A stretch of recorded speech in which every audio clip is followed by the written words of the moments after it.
Entonces, la charla de hoy lo que les voy a contar más o menos es qué hacemos nosotros desde la consulta de infectología con un paciente VIH. Pero para entender más o menos en dónde vamos, pues hay que entender dónde empezó todo, porque es donde vamos a ver los cambios más grandes en cuanto al manejo de un paciente VIH. ¿Qué es lo que ha cambiado? Entonces miren, en esta primera tabla, esto es como la historia, la vida del VIH.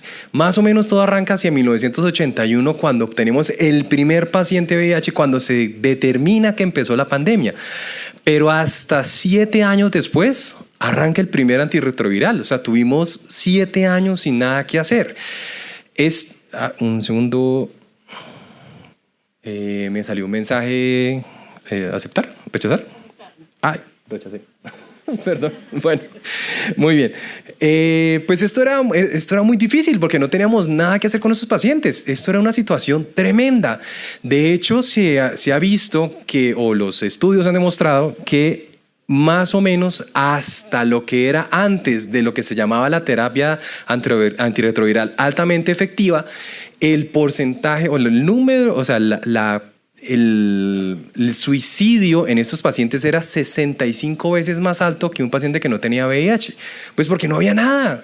O sea, era esto o era morir. Y cuando miren la montaña cómo va creciendo, esto que van viendo en esta imagen, es el número de pacientes infectados. O sea que tenemos una carrera en este momento contra el tiempo. No teníamos nada, cada vez tenemos más pacientes infectados y la terapia antirretroviral altamente efectiva se empezó a hablar de esto hasta 1995, 14 años después que se decreta la pandemia. Son 14 años que tenemos perdidos en cuanto a tratamiento.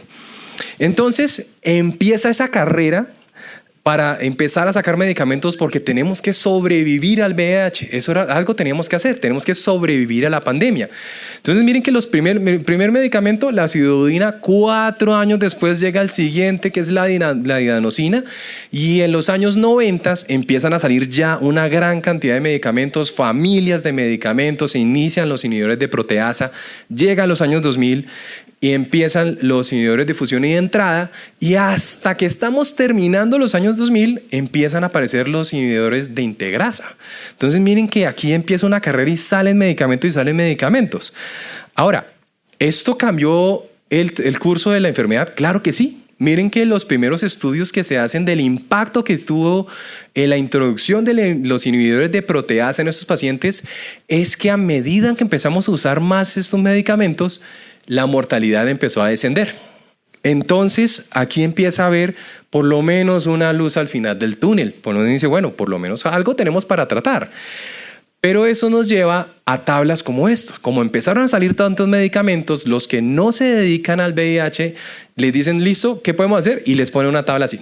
Entonces, como podemos ver, aquí hay de todas las formas, colores, sabores, me he dicho, aquí hay de todo, pero es que es una gran cantidad de medicamentos, es demasiado. Incluso miren la tabla más actualizada, que esto ya es la más reciente, es la más depurada y sigue siendo una gran cantidad de medicamentos.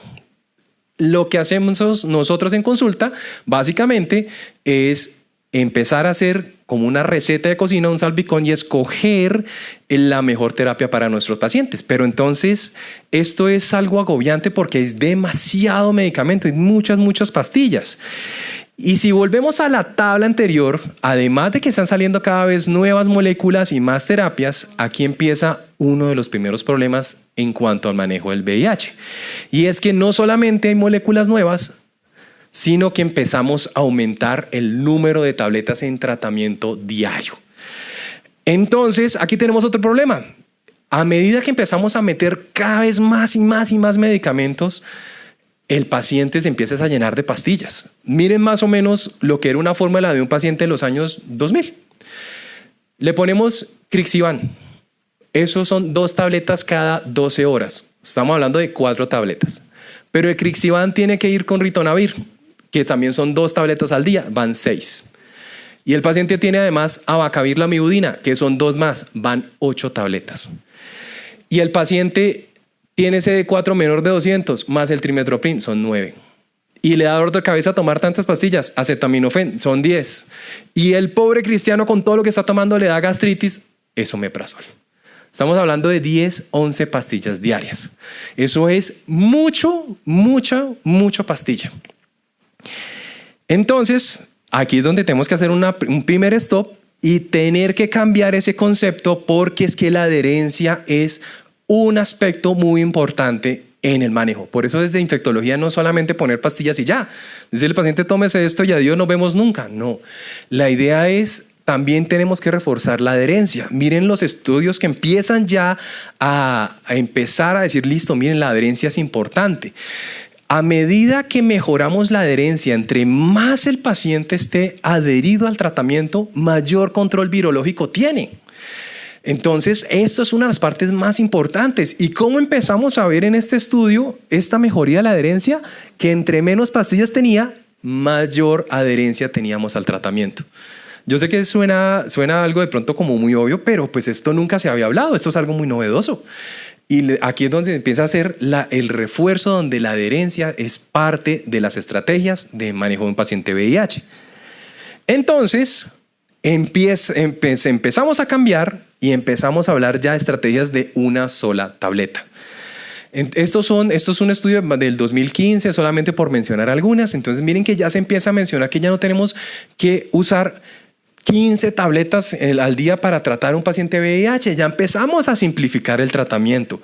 Eso mejora la adherencia, menos efectos adversos, mejor tolerancia y por supuesto todo esto nos lleva a un mejor control virológico. O sea, esto es parte del manejo, esto es parte de lo que hay que hacer con un paciente VIH. Pero entonces aquí viene la siguiente pregunta. Estamos pasando de 10 medicamentos día a uno solo. Entonces ahí viene la duda, que eso generalmente es como la incomodidad. Y dice, pero ¿realmente esto funciona tan bien? O sea, le estoy quitando a este paciente 8 tabletas al día y le estoy pasando a una sola. ¿Realmente esto funciona? O sea, ¿podríamos hacer ese cambio con seguridad? Muchos pacientes que vienen con tratamientos muy largo tiempo, los pacientes experimentados, tienen como ese temor. Digo, pero es que yo estoy tomando 6 tabletas al día solamente para el VIH y usted me va a poner una sola. ¿Esto funciona? Entonces traje simplemente en aras de tiempo, simplemente para que viéramos algunos estudios de diferentes pastillas que estamos usando o estrategias de una sola tableta. Y miren una de ellas, el uso, aquí empezamos ya, dolutegravir con lamivudina. ¿Cómo funcionaba de bien pasar de un esquema de 3 tabletas a 2 tabletas? Que esa tableta ahora es una sola. O sea, ya el dolutegravir y la lamivudina vienen una sola. Y miren que en el paso del tiempo, en los estudios Gemini 1 y Gemini 2, a las 96 semanas era muy parecido el control virológico. O sea que podemos darle seguridad al paciente, sí, en cuanto a control virológico es igual a lo que usted estaba tomando antes, con la salvedad que le estoy quitando el número de pastillas y le estoy quitando efectos adversos del medicamento. Estoy quitándole comorbilidad al paciente. Otro ejemplo. El uso de Bictegravir, eso es Genvoya. El uso de Genvoya también. Pasar de un esquema basado en tenofovir, el tenofovir puede producir daño renal a largo plazo, hay daño óseo. Entonces, poder pasar este paciente a un esquema con tenofovir a la fenamida, ¿vale la pena? Igual, miren que los estudios comparan los esquemas con que venía el paciente, pasarlo al nuevo esquema y se mantuvo muy similar incluso a las 48 o a las 96 semanas. Y miren algo muy interesante en este caso, que el fallo virológico se vio más en el esquema anterior, nuevamente porque estamos reforzando la adherencia. En el caso del Bictegravir, otro de los medicamentos nuevos. Nuevamente, es el paciente que venía con muchas tabletas, lo pasamos a un esquema con Bictegravir y nuevamente vimos exactamente lo mismo. A las 48 semanas hay estudios de no inferioridad que soportan el uso de este medicamento y empezamos a mejorar la adherencia. Y uno de los más recientes que esperamos que nos llegue en algún momento, que estamos esperando desde hace como 2 años, es el cabotegravir y lo mismo.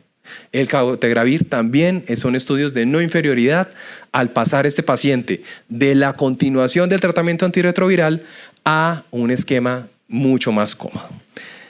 Entonces, aquí viene un freno. Ya sabemos que funciona, sabemos que parte del tratamiento es buscar estrategias para mejorar la adherencia, disminuir el número de efectos adversos. ¿Cómo más le podemos ayudar a este paciente? ¿Eso está soportado en las guías?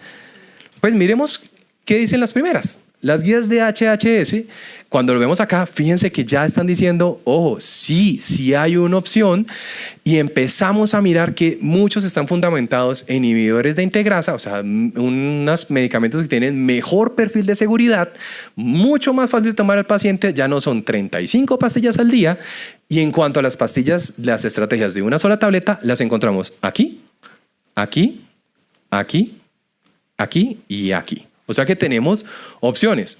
Ah, pero es que eso es en Estados Unidos. Listo. ¿Qué dicen las guías de España? Lo mismo. Las guías de España son muy similares y tienen el mismo concepto. Tenemos que buscar la adherencia al paciente. Y en cuanto a terapia antirretroviral, aquí de una sola tableta, 1, 2, 3, 4, 5, 6 y 7 opciones. Pero bueno, entonces estamos hablando de fuera de Colombia. ¿Qué tenemos nosotros en las guías colombianas? Miren que las guías colombianas son similares. También están fundamentadas en un esquema que incluya inhibidores de integrasa. Es decir, estamos hablando de esquemas de 2 tabletas, o en una tableta también tenemos aquí, aquí y aquí. O sea que tenemos el sustento en guías. Y aquí viene entonces la primera cosa que le dicen a uno, es que el infectólogo solamente ve carga viral y CD4 y punto. No, realmente hay más cosas por hacer. Cuando tengan un paciente con VIH, también hay que hacerle seguimiento, por favor, a los porcentajes, que ya vamos a ver eso cómo sirve, y los linfocitos CD8. Y la razón es que miren esos estudios que se han visto en unas cohortes grandes de hacerle seguimiento a pacientes que tienen, o sea, cuando uno le hace seguimiento a pacientes con CD8, ¿qué nos puede indicar? Resulta que los pacientes que tenían, cuando empezaban el tratamiento y tenían CD8 menores de 500, son pacientes que a largo plazo tenían riesgo de mortalidad por enfermedades relacionadas con el VIH. Pero hacia el otro extremo, si eran pacientes que permanecían con valores superiores a 2000 de CD8, tenían aumento de mortalidad con el pasar de los años de enfermedades no relacionadas con el VIH. Entonces, fíjense que hacer seguimiento de CD8 también es importante. Y esto finalmente nos da lo que llamamos la relación CD4-CD8. La relación CD4-CD8 también es importante hacer el seguimiento, porque eso nos da un poco más de información sobre el estado inmunovirológico.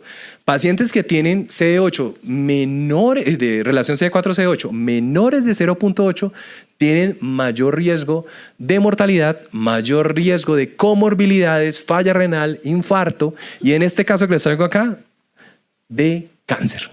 Entonces, por eso es importante hacer el seguimiento. ¿Y eso cómo se vería? En 2 ejemplos. Estos son 2 ejemplos rápidos que traje, son de consulta, son pacientes reales. Entonces, para que ustedes le puedan decir al paciente, ¿vamos bien o vamos mal? Este es un paciente de 58 años, experimentado. Le hicimos un cambio de Estrivil a Biktarvy porque el Covicistat tenía un poquito de interacción con otros medicamentos que tomaba el paciente. Entonces, miren este caso. 15 de mayo, el paciente tiene 553 CD4. Si solamente le miramos eso, pasamos a agosto y tiene 559. O sea, seguimos igual. ¿Yo qué le digo al paciente? No, ni hizo nada, quedó igual. Pasaron 3 meses y usted sigue en las mismas. No, ¿por qué? Carga viral indetectable, fantástico. Relación CD4-CD8 mayor de 0.8, está en 1.5, fantástico. Pero yo, como le digo al paciente que subió 6 puntos de CD4 y eso es igual. O sea, quedamos en nada. Pero miren el porcentaje. El porcentaje pasamos de 41.3 a 43.1. Se considera clínicamente significativo cuando hay cambios de 3 puntos porcentuales o un cambio de CD4 de un 30%. Entonces yo le puedo decir al paciente, no, un segundo, usted no se quedó quieto. Usted realmente tuvo un impacto importante a pesar que fueron solamente 6 puntos de CD4. Lo mismo este paciente. Es un paciente de 28 años, naïf, que empieza su tratamiento con Genboya y tiene un control en junio del año pasado y viene en agosto y me dice, ¿cómo voy? ¿Voy indetectable? ¿Voy bien? Pues sí, ¿y qué más? ¿Cómo va todo lo demás? Miren los CD4. de 800 pasamos a 1000. Bueno, ¿eso es bueno o es malo? O sea, ¿cuánto es cuándo? ¿En qué momento decimos sí, es fantástico o no? Sí, subimos, pero no tanto. Miren el porcentaje, pasamos de 20% a 26%, tuvimos 6 puntos porcentuales, es un aumento increíble. Miremos los CD8, pasó de 2000, o sea, el paciente tenía riesgo de mortalidad por cualquier causa no relacionada con VIH, lo bajamos a 1700, o sea, este paciente ya sale de ese grupo de riesgo. Y la relación CD4-CD8 aumentó de 0,39 a 0,61, ya nos estamos alejando de ese riesgo. Y así es como le podemos decir al paciente, sí señor, usted va muy, muy bien con los artículos que vimos. Entonces, hasta acá, no solamente es mejorar la adherencia, cambiar el tratamiento y mirar las comorbilidades que tiene el paciente. Entonces, le dicen a uno, bueno, ¿y qué más hacen ustedes en consulta? Ya, CD4, CD8, ¿y qué más hacemos? Pues, son las recomendaciones de las guías colombianas. Entonces, lo traigo pequeño simplemente por aquí. Quiero que vean es la gran cantidad de cosas que tenemos que hacer. Perfil lipídico, perfil tiroideo, función renal, el riesgo cardiovascular, osteodensitometría. O sea, eso es un manejo multidisciplinar. Y no solamente eso, también tenemos que hacer seguimiento a las demás enfermedades de transmisión sexual. O sea que el trabajo es grande. Y aquí viene otra pregunta. Y entonces, ¿qué vamos a hacer más a futuro? ¿Qué es lo que viene en tratamiento para VIH? Y la verdad, vienen bastante cosas. Hay nuevas moléculas, nuevos mecanismos de acción y ya empezamos hablando de anticuerpos monoclonales. Esto simplemente es para que vean, obviamente son muchas moléculas que están en estudio, falta mucho para que salgan al mercado, pero por lo menos hay algunas que ya que están un poquitico avanzados. Entonces, el lenacapavir, que es un inhibidor de la cápside, miren que uno de los cambios grandes es que se ha visto que si lo adicionamos con algunos anticuerpos monoclonales, el paciente dura 6 meses indetectable. O sea que estamos mejorando aún más la adherencia, estamos dando tratamientos que podrían llegar a durar de pronto más de un mes, más de 2 meses, que es lo que teníamos ahora, que es lo último, a 6 meses. Y los anticuerpos monoclonales están saliendo en este momento varios, obviamente eso se está mejorando, pero es que ya se están hablando de una posible cura. O sea que estamos viendo una luz al final del túnel, ojalá que sí. El islatravir es una técnica nueva, es un mecanismo de acción nuevo que es sobre la translocación de la transcriptasa reversa, es decir, lo que trabaja es sobre el primer y eso lo que hace es un freno inmediato de la transcripción. Podría servir incluso como PrEP, como profilaxis preexposición y profilaxis post-exposición. O miren el Victegravir, un Victegravir de liberación prolongada. Ya estamos hablando de tratamientos que podrían llegar a necesitarse cada 7 meses. O sea, estamos mejorando aún más la adherencia con menos efectos adversos. Nuevamente, acuérdense, esto solamente es lo que está en estudio, falta mucho, pero por lo menos es lo que se está hablando ahorita recientemente. Tenemos muchos más, estamos hablando ahora de nuevos tratamientos para profilaxis preexposición. Estamos hablando de anillos vaginales, estamos hablando de medicamentos inyectados de 1 o 2 meses de duración, nuevos medicamentos orales con mayor protección y menor efectos adversos. O sea, tenemos mucho por hacer. Y hay algo muy novedoso que se está hablando, vacunación para VIH. Hay muchas moléculas nuevas que se están haciendo, tecnologías que están tomadas de las vacunas que se usaron para COVID, que al parecer se pudiera poner a paciente infectado, lo cual sería una maravilla. Pero nuevamente esto está en estudios. Y ya se empieza a hablar de una posible cura. Entonces, aquí ya es donde empiezan a cobrar más fuerza los anticuerpos monoclonales.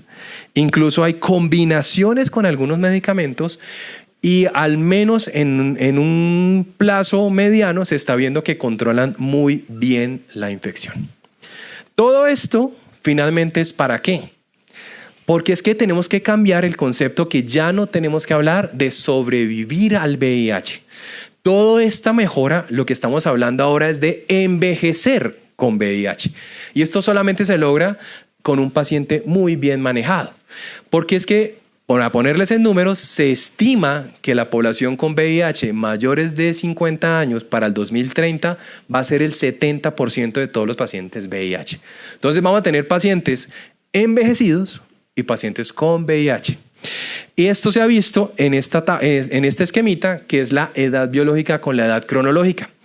La edad cronológica es la edad de la cédula y la edad biológica es el que uno dice, uy, yo lo veo muy acabado, mire la edad. No, eso se ve más viejo de los años que tiene. Esa es la edad biológica. Cuando un paciente se infecta con VIH, empieza a haber una divergencia entre la edad biológica y la edad cronológica. Cuando empezamos con tratamiento antirretroviral y el paciente lo adherimos al tratamiento y lo llevamos con muy buen control, esas líneas empiezan a coincidir. Entonces, esto es lo que nos lleva a que con un tratamiento multidisciplinar, un buen manejo, un buen acercamiento a ese paciente VIH, ya este día, el día que es el 5 de junio, que es el día del paciente con VIH, pues, que ha sobrevivido largo tiempo, ya va a ser el común denominador. Y eso solamente lo hacemos con un buen manejo para el VIH. Y muchas gracias.